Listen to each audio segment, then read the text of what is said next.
This is deeper than a documentary. This is happening every day right in front of your eyes. Everyone is talking about Adolescence. It highlights online male radicalisation and violence against girls. Fiction gets elevated into policy, whilst real facts, figures and data gets buried underneath the narrative. And everything I'm going to show you, you can verify for yourself in 30 seconds. Ross Kemp is one of the UK's leading investigative journalists. When Ross Kemp speaks, the media listens. At least until now. Compare these two things on the same cultural topic. A fictional show, Adolescence, which explores why this young boy came to commit such a heinous crime. This show got massive coverage, political debates. It went to Parliament. The programme is being made available to all secondary schools in the UK for free. Even the Prime Minister himself mistakenly called it a documentary. It's a very, very good documentary to watch, or drama. But also, how can we protect young girls that are at risk? Because obviously that's a very strong feature of the documentary, the drama. And then look at Ross Kemp's new 5-part documentary series on the same topic, Lost Boys, Deadly Men. Because if you were to just pay attention to the media that is most often put out there about incels, it often espouses exactly the stereotypical depiction that you bought into at the beginning. So don't be too hard on yourself, but there is a lot of misinformation there about this topic that it's really good to appeal to the research. Ross Kemp even said himself that he made the documentary after Adolescence to explore the data behind that TV show. And absolutely nothing. The only piece of mainstream coverage is from the Daily Mail in 2025 discussing this upcoming documentary. And now that the documentary is released, not one of them will touch it. And they have William Costello, the world's leading incel researcher who has the data. How many incels have become killers? We'd say roughly. But when they were discussing Adolescence in Parliament, where was the expert? And here's the part that nobody wants to deal with. Judging by the media narrative, how many incel killings do you think there would have been? 1,000? 10,000? One every week? 7 to 15 around the world. And roughly 59 people have been killed in ideologically motivated incel killings. Roughly 7 to 15. With a total global historic number of 59 victims. This simple figure immediately punctures that entire narrative. He could have been interviewed in Parliament. He could have spoken to policymakers, but they completely ignored it. Costello explains in his own research that stories about incel killers are particularly sticky and addictive because they trigger tribal and enemy group framing. Media portrayals and academic articles frame incels as an organised, agentic collective, posing a group-level threat to women and feminism in particular. At the same time, incels often behave performatively antagonistically, provoking condemnation they then use to verify that society as a whole hates them, creating a feedback loop that entrenches tribal perceptions.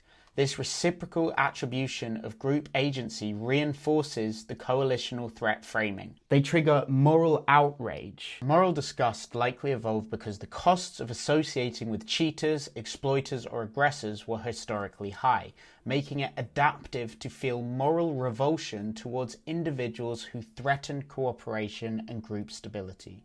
One major trigger of moral disgust is harm to vulnerable individuals. And one well-documented pattern is that people show heightened concern for harms directed at women. These asymmetries are hypothesized to guide individuals and groups toward greater protectiveness of women. There is a sex and status humiliation. Sexual reproduction is the engine of evolution and genetic continuity, making it one of the most important domains to humans. At its core, the incel identity is all about sex and status, and specifically sexual exclusion and frustration. Humans are deeply invested in stories about who is mating with women, and importantly, who is not mating at all. Inceldom has become a symbolic shorthand for failed masculinity, illustrates the enduring centrality of mating success to the social evaluation of men, this blend of sex, status, and stigma helps explain why incel narratives resonate so strongly. They're both memorable and emotionally charged, ensuring their persistence in public discourse as iconic art and an enduring insult. There is a threat narrative that people can't resist. It makes a black and white, simple, good guy, villain narrative. And there's a negativity bias, where the darkest, most threatening, most ugly possible outcome is the one that is the most sticky in the minds of the public. And Adolescence hits every single trigger, and it simplifies the picture. But the real world is not simple. It's not black and white. It's nuanced. And the truth is that most lost boys do not turn into deadly men.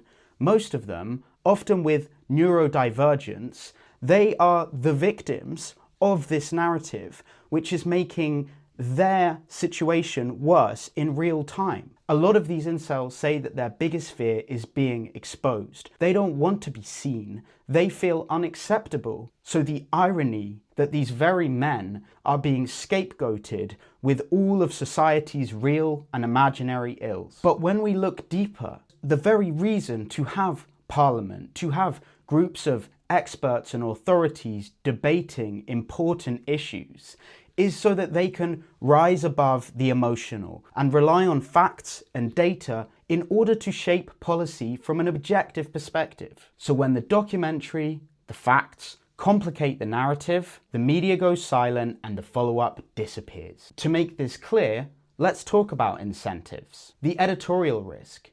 If your readers want and expect a certain narrative, then showing a story that contradicts that is not going to be good for that traditional reader base. That can, in real time, cost the author status, work, and new assignments. Political signaling.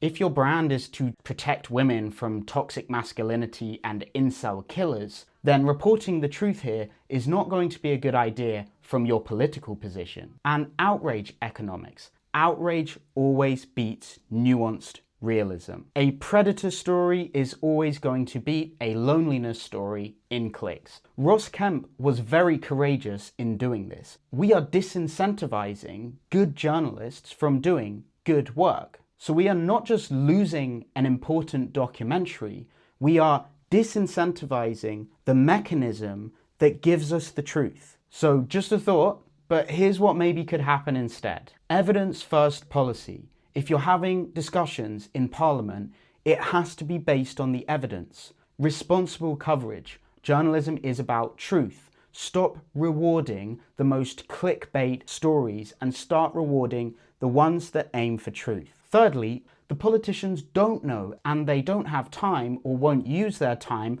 to investigate it, so we must elevate the researchers like William Costello above the position of authority that the politicians have when it comes to their domain of expertise. So run the searches yourself. Lost Boys, Deadly Men. Look at this documentary and look at Ross Kemp's previous documentaries, and you tell me, is this being buried, being purposely ignored, or not? This is something you can verify for yourself in 30 seconds. Not BBC, not ITV, not Sky, not Channel 4, none of them. None of them will touch it.